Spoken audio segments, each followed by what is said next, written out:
Welcome to Beach Talks. Today, Monday, 21st, 2019, October. It's a lovely day. It's like the beginning of the high season here in Playa del Carmen. We have a lot of people visiting this beautiful city. I'm with my wife, Pamela, and today we have a special guest directly from the US, from the Bay Area. Our guest today has been traveling a bit and will be in Playa del Carmen for the following 6 months. He's making the switch to being a software engineer by reading books. He's passionate about scuba diving, and that's the reason why he is in Playa del Carmen. He wants to go cave diving as soon as possible. That's what we know. So help me welcoming Travis. Woo! How are you, Travis? I'm good. This is great. Thank you very much for being here. You have no idea how grateful we feel today because you are literally our first guest through this Airbnb experience. So we really appreciate that. Thank you very much for being here, Travis. And please tell us, why did you choose Playa del Carmen as a destination? Yeah, specifically for the cenotes, the big caves that are filled with water for diving. And there's a very good school here. They go by Zero Gravity or DIR Mexico. And they're a specific scuba diving school that I want to go to. Okay, I'm very curious. Why or how did you start being curious about scuba diving? What's the story behind that? Well, when I was a teenager, I wasn't allowed to scuba dive. Actually, when I was high school, there was a day where people could go scuba dive, but my dad wouldn't allow it because he worked on offshore oil rigs, first in the Texas Gulf and then in the Saudi Gulf. So there's like no scuba diving because that was his experience, was just like saturation commercial divers. And about a year ago, I went to Thailand, and actually I wasn't sure about scuba diving beforehand, but went there, booked it, had an amazing time, and I just really like it. That's really cool. By the way, here in Beach Talks, we don't only want to ask you like questions about your professional or personal life, but also we want to go a little bit deeper. That's why Pamela is an expert in that field. So Pamela will ask you a couple of questions during this podcast that we are trying to make you think like deep inside of you. So let's start with the first question from Pamela. Pamela, ¿cuál es tu primera pregunta para Travis? Ok, Travis, nos gustaría que nos compartieras en una escala del 1 al 10 cuánto le pondrías de calificación a tu nacimiento y por qué. Okay, Travis, in a 1 to 10 scale, what grade would you put to the day that you were born, to your birthday? You know, like in school, A, B, B plus, C, C plus, C minus. Like, how did I feel about being born? Yeah, we just want you to go crazy and answer the question however you want. But you have to put a grade to the day that you were born and tell us why do you think that you got that grade. Okay, I'm talking through my thought process first. I'm just going to go by the day of the year, which was July 27th.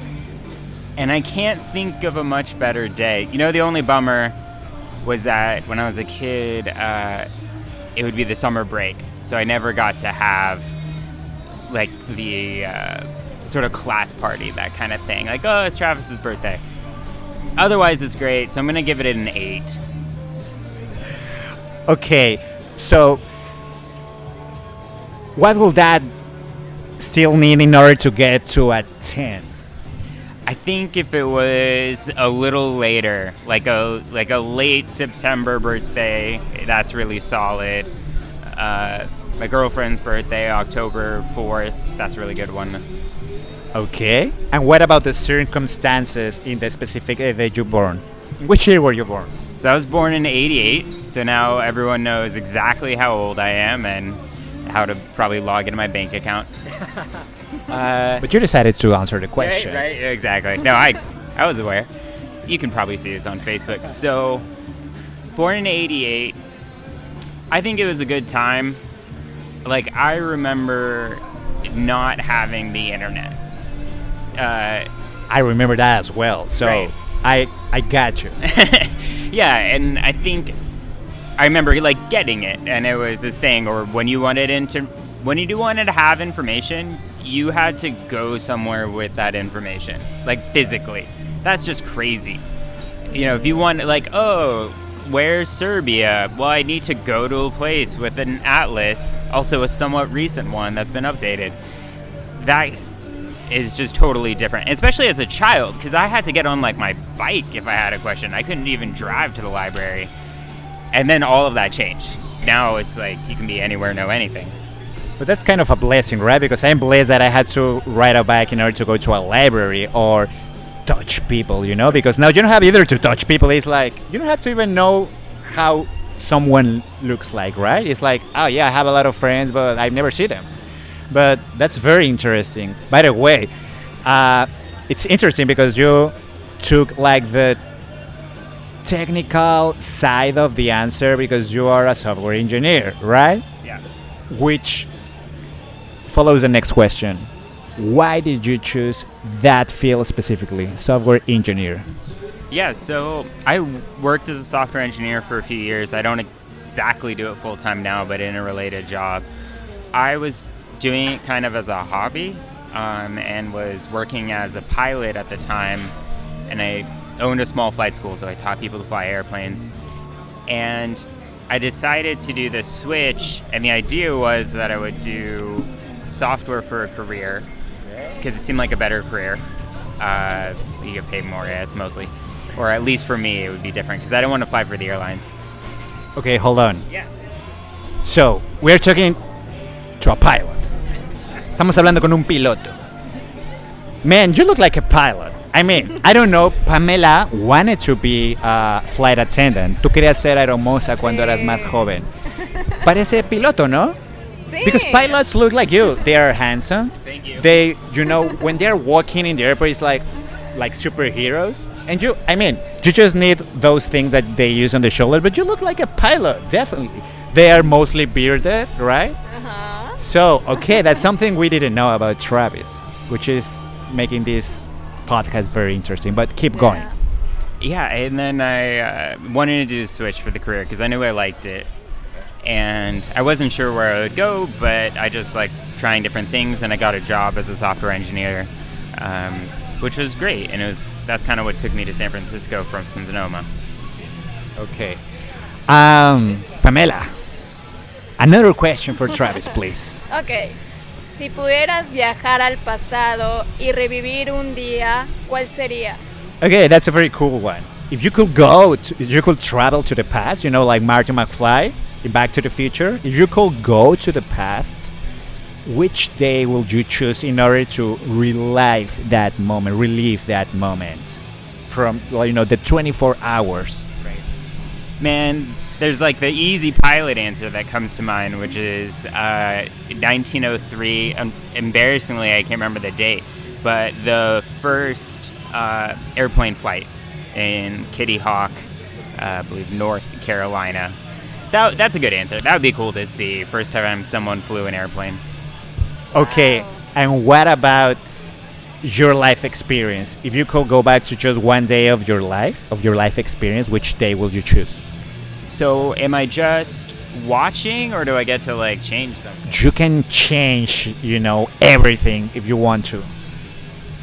So be careful, because if you change something, maybe you affect us as well, and we wouldn't be here sitting with you. Yeah, you don't want the Marty McFly like disappearing photo. I feel like I'm gonna give a non-answer first, which would be I wouldn't change it now because of how things have gone. But I was flight instructing one day, and a student, he was doing his first solo. He's taking off and landing by himself. And on his third landing, which was going to be the last one, he went off the runway after landing and crashed the airplane.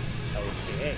Which, it wasn't like that bad of a crash. He was going like 15 miles an hour. He was fine. Everything was fine. But It 'Cause it sounded tragic. It's like crash, and it's like, oh my god, I'm just imagining the worst. no, it's more like a parking lot fender bender type situation. It did go up on its nose. I just imagine like you being Sully, you know, like Tom Hanks or Denzel Washington landing like upside down or something like that. Yeah, the invert. No, I wasn't even in the airplane. It was like my student, and he was on the ground and just sort of swerved off and kind of hit a pole. It wasn't that bad, but that was a few years ago now. And if that hadn't happened, then a lot of other stuff wouldn't have happened. I wouldn't have become a software engineer. I wouldn't have met my girlfriend. I wouldn't be in Mexico. So I think maybe I would just go back and watch and just kind of try to like take it in and feel different about it. Okay, you mentioned an important word here, which is girlfriend. Okay. Ahora sabemos que Travis tiene una persona que ama. Oh. We know now that you have someone that you love. And is she Mexican? No. Okay, she's not Mexican, but you say something that maybe it's part of the reason why you're here? Is she living here and then you just join her? No, so we planned this out together, and she happens to be in Santa Cruz in the United States for work right now. And so she's going to join in about 10 days. Are you excited? Yeah, I'm very excited. We've haven't seen each other for about the last 3 weeks. I was traveling for work, and then even before, we've just been traveling a lot, and it's even separately. And it's the first time we're going to spend a lot more time together. What's the long that you've been without her? Maybe about 6 weeks when she was in the States. Then she came back for a few weeks to Colombia. We were living there, and then gone for a few more weeks. So it's been this like always a month at a time separate. No es fácil estar lejos de la pareja, ¿no? No. It's not easy to be living a relationship like that. Okay, Pamela, you have another question. Queda perfecta esta pregunta. Okay, it's a perfect question, perfect timing. Ajá. Travis, ¿cuál es la locura más grande que has hecho por amor? Okay, what's the biggest crazy thing that you've ever done in your life? Oh man. ¿Por amor? ¿Por amor dijiste? Por amor. Oh. Ajá. What's the craziest love thing that you've done? Okay. There's maybe more. It was love inspired.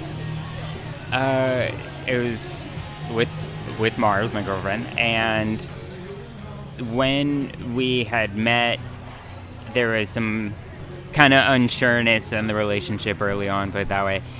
And I wasn't really sure about like, okay, do I want to like keep seeing her? Do I want to do this? Figure it out. So I was in San Francisco and I got on my motorcycle and I thought I would take this little tour and like drive and think about it. So I'd go to Yosemite and then the Grand Canyon, through the Mojave Desert, and then back to San Francisco.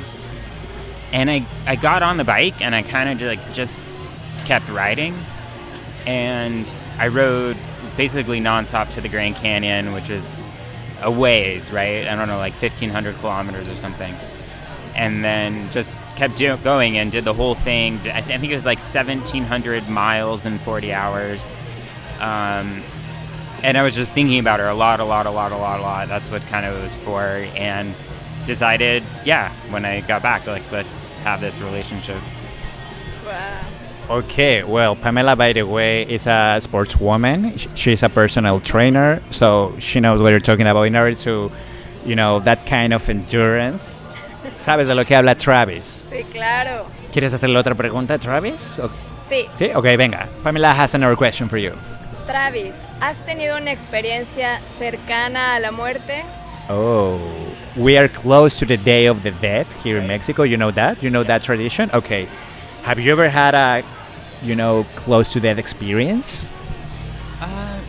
Yeah. I mean, you're a pilot. I know. And I'm thinking a lot of things, man. Like, okay, you certainly have more chances to have an accident than maybe a lot of people around here.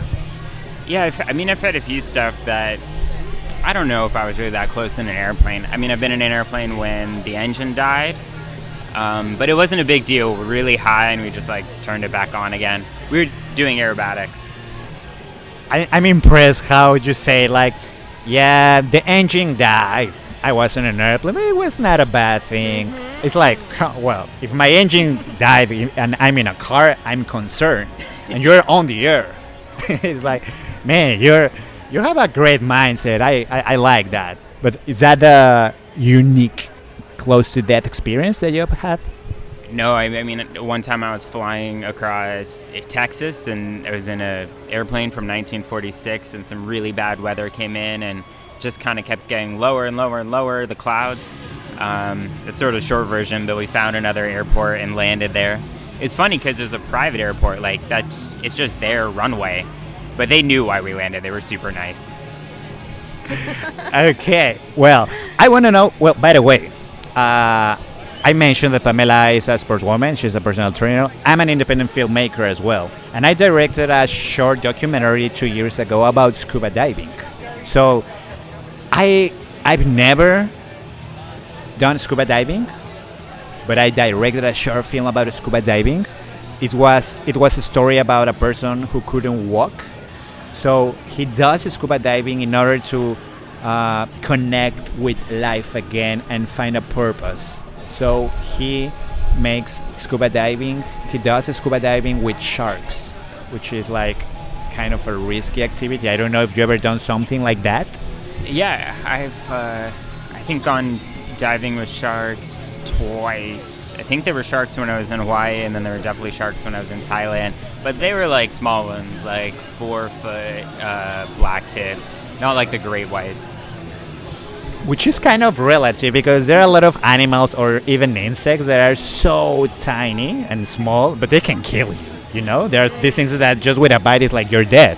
So if you tell me it's a baby shark, if I see a baby shark someday, it's like I don't want to be close to that thing, even if it's just a little one.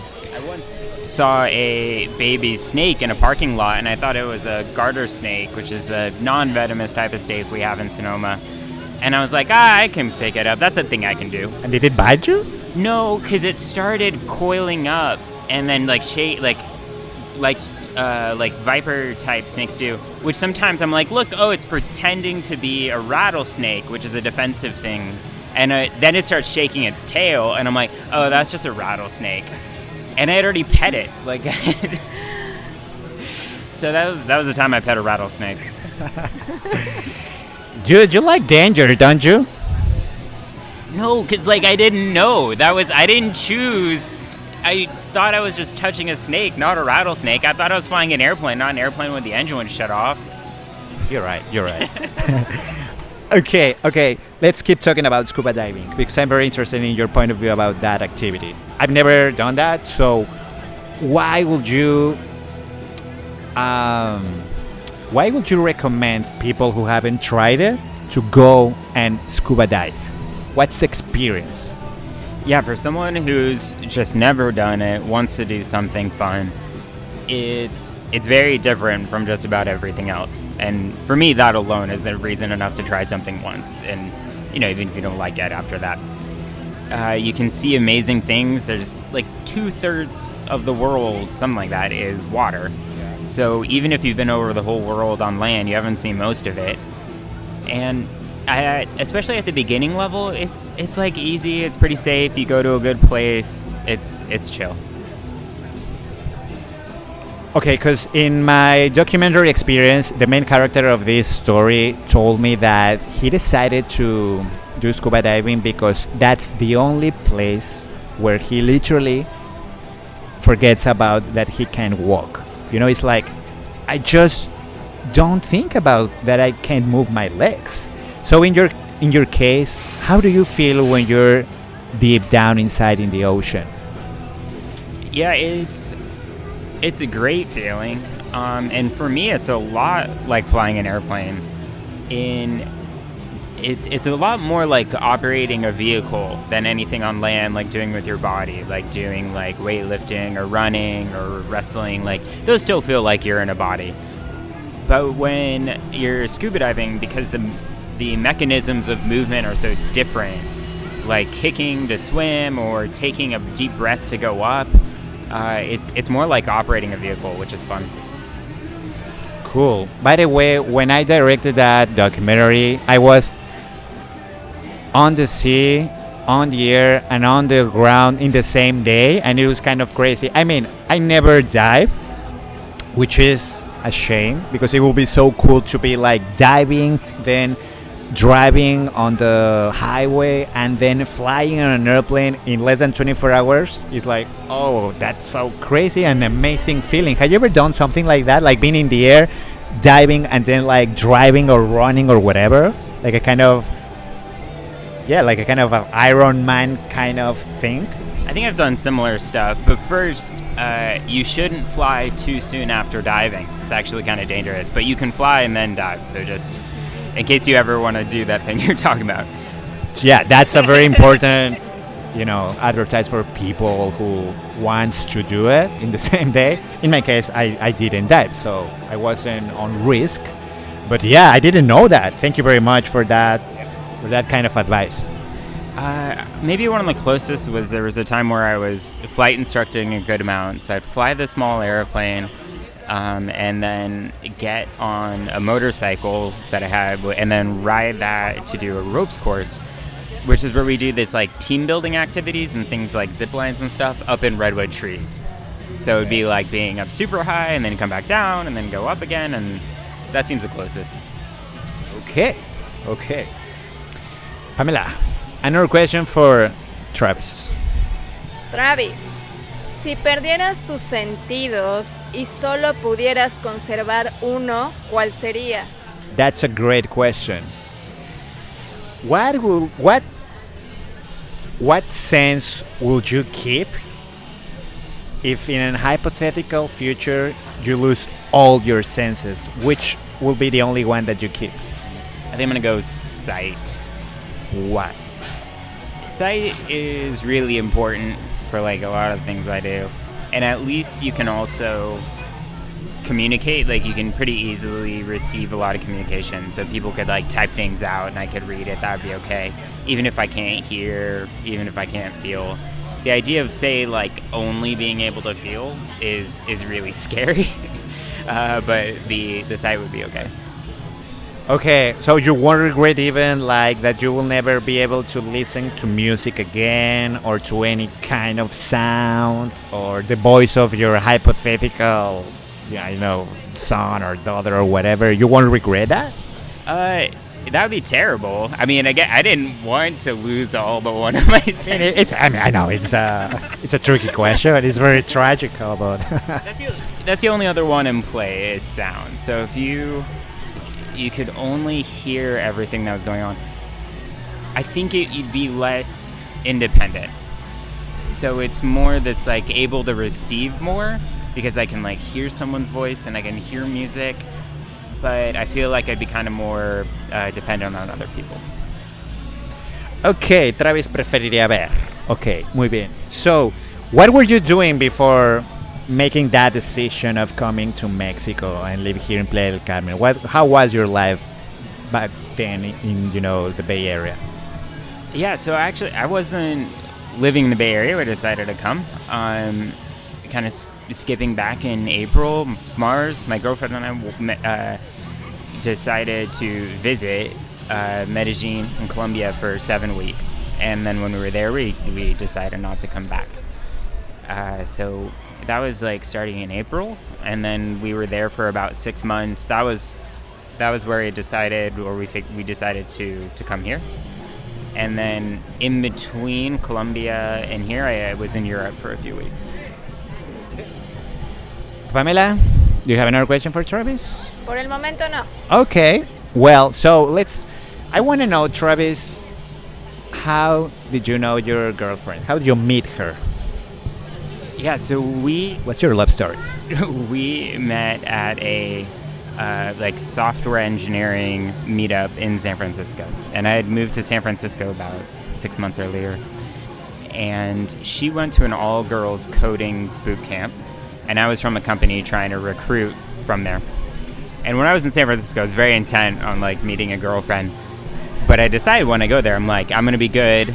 I'm not gonna like hit on these women that we're trying to hire. I'm gonna not even be flirtatious or anything. But very quickly talking to her, realized she wasn't actually looking for a job. She was just there like supporting a friend, and it was kind of the end of things, and we hung out with her and another friend, and then she actually messaged me on LinkedIn and said that she had a great time and we should hang out again. Really? Was through LinkedIn? Like the first approach? That was her. She actually, her nickname in the house that I lived in for a minute was LinkedIn Girl. She's very active on it, and I think again we were like kind of pretending this was very professional. I don't think we exchanged numbers or anything either, so she just knew my name and found me. I mean, this guy knows how to solve things because you found someone that you could start a relationship with through LinkedIn. I mean, I know that it's not that crazy thing, but I think that most of the people use, dating apps or go to other sites. But you were like, yeah, why not LinkedIn? I mean, let's go for someone professionally ready for this pilot and diver. You can see her whole resume. It was very cliche because in that time in San Francisco, that was about like the 3 hours I was not looking for a girl. And that was the time that we met each other. And I'd always thought that was stupid, like you meet him when you're not looking, but it was definitely true for me. That's really cool because life sometimes just, I don't know, works in a really weird way. Like in my case, I met Pamela in a restaurant. She was a waitress. And the craziest thing that I've done for love is going to a restaurant for a whole year, spending a lot of money just to try to, make her notice me. And I did. You like make her know. Did you say hi like that whole time, or you just keep getting the special every weekend? Yeah. That's a very good question, Travis. What I did is like, for some reason, I felt that I don't want to just to date her and kiss her or do a lot of things with her. It's like, I feel like this girl is different, so I don't want to go there and say like, hey, my name is Arturo. Would you like to go out with me? Well, No. Don't say it like that. It's not. No, I mean, you know what I'm saying, Travis. Yeah, but because I used to do that a lot, but I noticed that in that specific place, in that venue, a lot of men were doing that all the time to the waitress. So I said, okay, I don't want to be just another guy asking for her phone number or anything. If we are ever meant to be together, the signal will be if she asks me like, hey, what's your name? And eventually she did, and it's like, okay, that's gonna be my green light, and then I'm gonna go with all my skills in order to get her. And now we've been married for 4 years. We've been together for almost 9 years. Next week it's our anniversary. We will celebrate 9 years of relationship. Happy anniversary. That waitress game is hard because of that, because it's like a high traffic situation. It is. Yeah. I think that's the only thing. You got to go like just the one shot, like as soon, even before they take the order. You're just like, get it out of the way, ask for the number. Or you got to go like the long play like you did. Yeah, and there's like midpoint like between those options, like, or you just go for it, or you just have to wait and wait and wait and spend money and spend money and spend money. Okay, so give me a second, Rodri. ¿Puedes prender las lucecitas de la GoPro que están abajo? Ahí tiene un botoncito, okay? It's getting dark. So we need a little bit of light here in order you can see on YouTube this podcast. Okay. Okay, help me with the other one. I think that one is enough. Yeah, that's like No, I think that one is enough, right? Just one, please. Thank you very much, Rodrigo, our photographer. Pamela, you have another question? Sí. ¿Cuál ha sido el momento más vergonzoso que has pasado con una pareja? Okay. Okay. Tell us about the most embarrassing moment that you have had being in a relationship with a partner, with a girlfriend. Your most embarrassing moment. Man, this is a terrible one. So 17 days ago on Mars's birthday, I was in Hungary, I think at the time, and it was her birthday, and I didn't message her. I didn't like text her happy birthday. So this just happened? 17 days ago? Yeah. This just happened. I felt super terrible. I kind of got mixed up on the time zone because it was like her birthday there before it was there, but I still should have remembered, and I was so embarrassed and like so guilty. And then I like still haven't gotten to like seen her since, but she was super nice and forgave me. And why did you forget it? What happened, Travis? I mean, I think there's like no good excuse, but I had gotten there, I guess, like 5 days earlier or something, and I was like jet lagged and often like didn't know what day it was and that sort of thing. And even like when it was her birthday, like, oh, I'll text her like when she wakes up or something because I'm thinking about it, but for her it's like 2 a.m. So I waited and then forgot to like do it again after that. Do you usually, I don't know, took some notes or like write post-its in order to remember things? Or how do you remember like important things like a birthday or something? Yeah, normally I would put it in my calendar or I use Todoist, shout out Todoist app. But I think, I don't know, I wasn't in the habit because normally we're like together. Maybe you underestimated like yeah, I won't forget it. It's like, it's so... Yeah, exactly. Like I thought about it like every day leading up to it. I'm like, oh, her birthday's tomorrow. Oh, her birthday's in 2 days. That's backwards in time. But yeah, or normally we'd be together. But like it was a work trip. They sent me there for it. Okay. Pamela, another question for Travis? No por el momento. Okay, no. Well, Travis, I want to know now, who inspires you currently to pursue your dreams? That's like super serious question. I feel like I have good answers about this. This is kind of me stalling. Man, I'll just like name a kind of somewhat, not the closest friend kind of guy I know, but call him a friend. His name's Andrew Evans. He's a magician in San Francisco. And he's just always really, really doing cool stuff with magic and just like putting out new shows and stuff all the time. And the program's called The Magic Patio. He's been on Penn and Teller's Fool Us. And it's a great show. Okay. And who do you admire the most and why? Who does Travis admire? Yeah, I'll name maybe a few people I admire. I mean, I like a lot of magicians. So both Penn Jillette and Teller.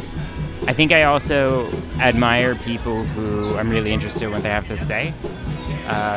Matt Levine, he writes the best financial industry comedy newsletter. And people just put out good stuff all the time. I admire them a lot. Okay.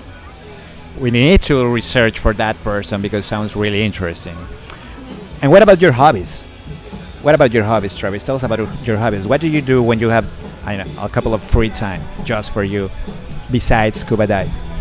Yeah, I like reading a lot. Always practicing Spanish. My hobbies tend to be very intense. Like I'll move somewhere for a hobby. When I was in San Francisco, I was doing improv pretty frequently. I tend to get obsessed with things and rotate through them. And over the summer, I was actually coding for fun a lot, writing a lot of programs. Sometimes I like magic too. Okay, coding, like, gives me the next question for you. I'm just gonna say a title of a TV show, and you're gonna answer good or bad if you ever watch it. But I guess you do. Mr. Robot. I've never watched it. Do you know what I'm talking about? Yeah, I think I saw the trailer or something. Okay.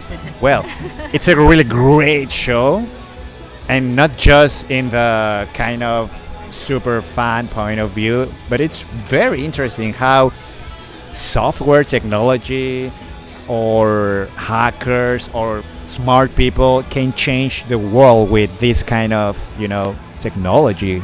So you should watch it, Travis. You will like it. Give it a shot. Give it a shot, at least.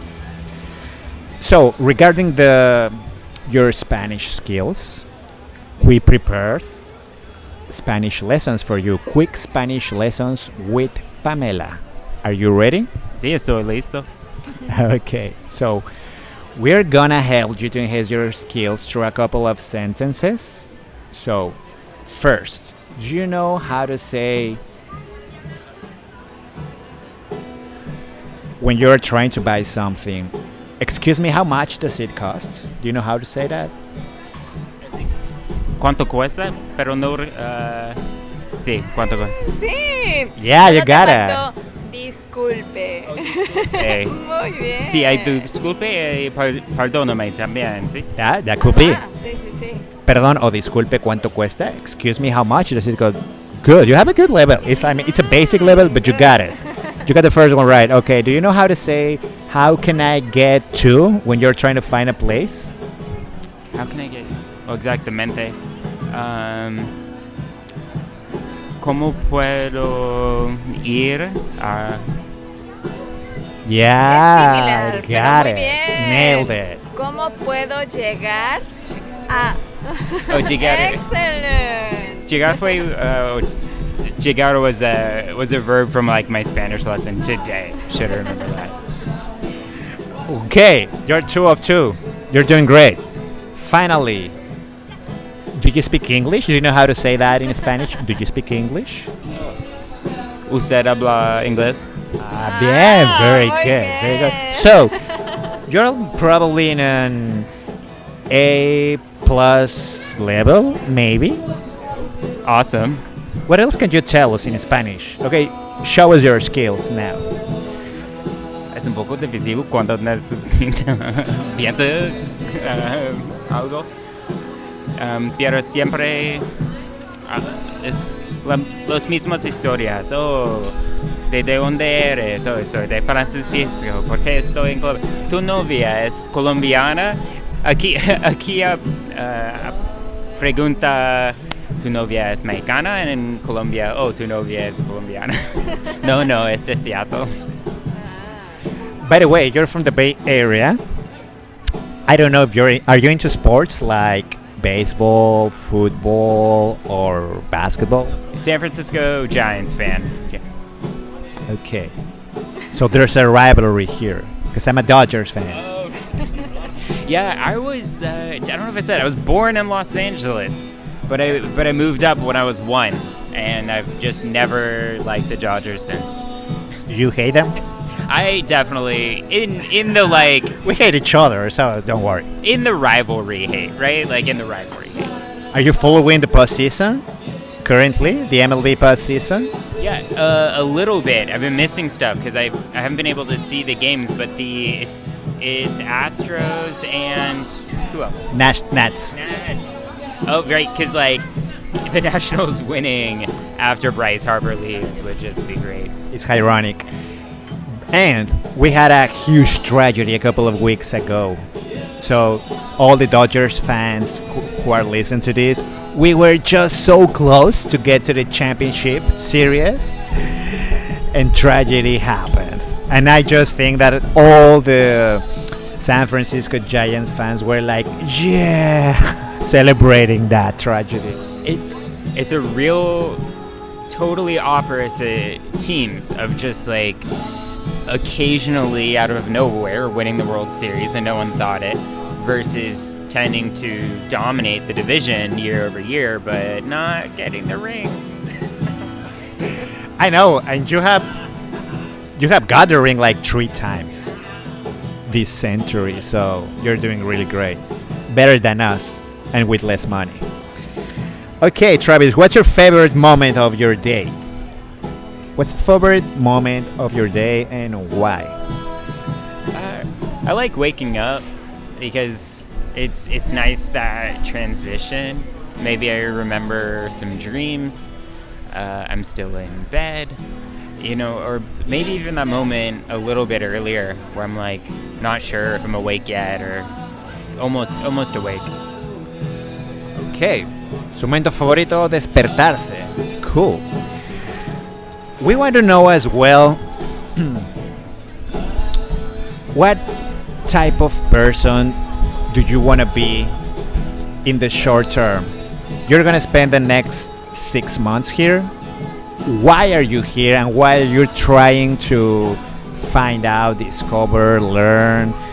I don't know. What's the core reason why you're here, like deep inside, not just what you're going to do professional? Yeah, and they're very related with at least at first, especially about the diving, because the training I'm going to do is rather intense. Like the school, they take things very, very seriously. I mean, it's still going to be fun, but it's going to be very difficult training from whatever I've heard from everyone else about that. It's not like just your casual weekend dive boat. And I want to see the effect that training will have on me and diving at that level will have. Interesting, Travis. Pamela, tienes otra pregunta, another question. Despedirme con una pregunta más. Bueno, no es pregunta. ¿Qué mensaje te gustaría grabar para tu Travis del futuro? Did you get that? I think so. What message do I want to give myself in the future?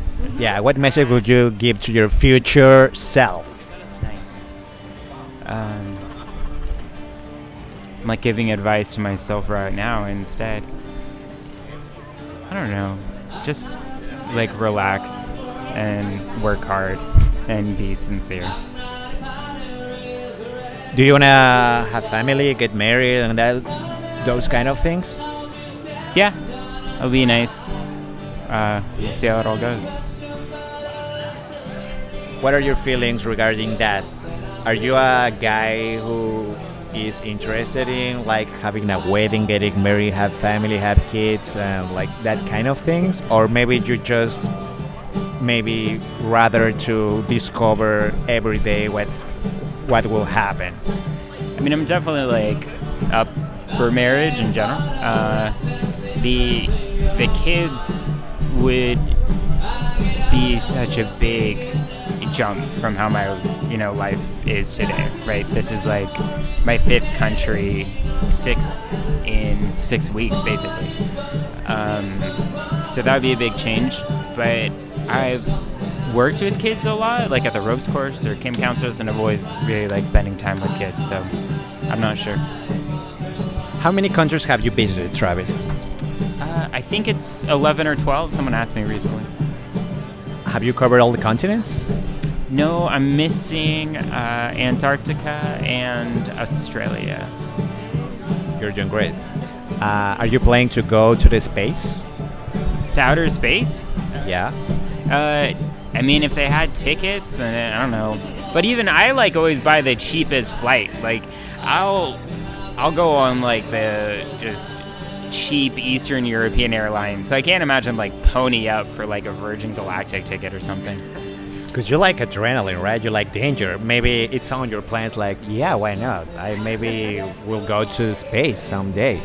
It'd be cool, but I don't know how adrenal it'd actually be or like really dangerous. The G-forces on like liftoff and stuff would be cool, but otherwise you're just like flying. I think it'd feel sad actually for me, like going on a ride to space, because I would want to be flying, like doing that. When I was 13, I think I wanted to be a pilot. I wanted to be an airline pilot at the time, and I think ultimately I wanted to be a space pilot because I read like science magazines as a kid, and I think maybe it'll end up being true that I figured like by the time I was at the peak of my pilot career, there might start being flights to space. So it wasn't like an unreasonable idea. Did you know about this guy who just make a huge jump from space that was covered like for Red Bull, something like that? I don't remember the name of that guy, but there's someone who just make like this huge jump from space to Earth. Yeah, I believe his name was Felix Baumgartner. Yeah, it's Baumgartner. Yeah. I hate that last name, by the way. I know, I double checked on the first name. Same name as the Giants pitcher. But yeah, he's an Austrian, I believe, and went from super high. It's really funny video because he just kind of jumps out, and the air's so thin that high that it's really hard to control because you use the air to like maneuver yourself skydiving, and it just wasn't really there. I don't know, but it's crazy. It's like, what else could Red Bull will do next after that? It's like, what else? But it's funny because everyone talks about like the adrenaline rush or whatever, but you have to remember too, he sat in like that little box under the balloon for a long time before jumping out. It's so hard, right? It's like, I mean, it should be really impressive just to be out there looking, staring at the planet and like thinking, what the fuck? Like, is that it? Yeah, that's really common among astronauts when they come back, that they describe it as like an incredible like spiritual experience. The fact that you can see all of the Earth all at once. There's some quote I'm totally gonna butcher, but he said something like, you can just see all the beauty and everything, and every small-minded politician, you want to grab him by the collar and just say like, look at that. We are so small, right? We are so small, and that's why we want to do these kind of experiences with people, because we want to connect. As you said in the beginning of this podcast, when there were no internet, we connected more, right? We talk face to face, we touch each other. I don't know, now it's different. It's not like worse or anything, it's just different. But we're trying to connect with people here, and mostly we want to give them a good memory for important moments. And in this case, specifically, we think that you are going through a very special moment in your life, which is starting like a new episode of your life in another country, in another environment. So, what are your first impressions of this city? It's pretty nice. I think when I first came in, like last night, and it was the very first street I walked down, it was just like really dirty. There was just like rocks and rubble everywhere. I'm like, that was your first impression? That was my first impression. No, I had my down. Yeah, and then I went to a store to get water, but it turned out it was like one of those giant big box stores. I was like, oh crap. But then actually walking up here was the first time I've like walked down Fifth Avenue. Yeah, and it seems cool. I think it's going to be a good place to be. Okay, Travis, last question. What would you do if you were about to die and you just had 24 hours? What would you do with your last 24 hours of life in this planet? And let's say right now, like the scenario will be this: you're here in Playa del Carmen, you just arrived because you had like a lot of plans here, and you, for some weird reason, don't ask me why, it's just like an hypothetical question. You will die in 24 hours. What will you do? Well, luckily I'm close enough where I would just fly back to the Bay Area, contact family members, my mom, my dad, even my like newer step family, my sister, and my girlfriend. Try to get everyone to kind of meet in one place, and which would actually be hard, and spend time with them. I think let people know as much as maybe anyone would believe me, but maybe feel like they would believe me, and just try to be very present and record a lot of it. Might as well turn on a camera. Would you regret something? I think so. I have a lot of regrets. Things I always confuse people about like no regrets, but I've made lots of mistakes, but they tend to work out and they just put me on a different path, and that's okay. Finally, are you proud of the person you are today? Yeah, I think specifically because I'm a person at some time in my life I imagined wanting to be this person, and at least doing these things, let's say that. So now I'm here, now I'm doing it, so that's pretty cool. When you say these things, what do you mean specifically? Like the things that you're doing like professionally or something more personal and existential? I think professionally is a part, but here I just mean kind of specifically like lifestyle. Like, wouldn't it be cool to be able to travel the world, do it with someone you love, do exciting activities all of the time, and then now I get to do that. I promise this is the last one because I've been saying last question, last question, last but last question. Now this is the ultimate and last question. What impact do you want to have in the world? Ooh, a positive one. Yeah, first, just do no harm to reducing negative impact.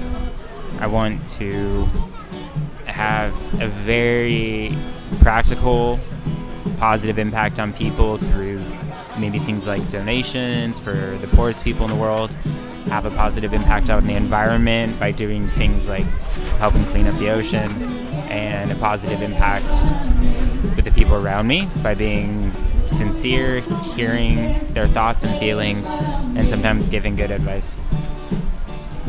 Travis, thank you very much for being with us. We are so happy for being here doing our first ever Airbnb experience in Playa del Carmen. Thank you very much. You're a great guy. We can feel your energy. You're a very optimistic, and I don't know, we just feel that it couldn't be better. Like, great first guest for this podcast, Beach Talks. Thank you very much for being here. Pamela, muchas gracias. Thank you very much. Muchas gracias, Travis. And we really hope that we can help you to keep this moment forever through this podcast. And in the future, you could just listen to it or watch it and remember who you were and how you feel in this moment of your life. Thank you very much, Travis. Something else you want to say? I just thank you so much for doing that and having me here. Thank you very much, Travis. So this was Beach Talks. We are in the FA, live music and food, listening to cool music on the background. A lot of people walking in front of us. It's a lovely night. And this was Beach Talks. Thank you very much for listening and watching. Beach Talks.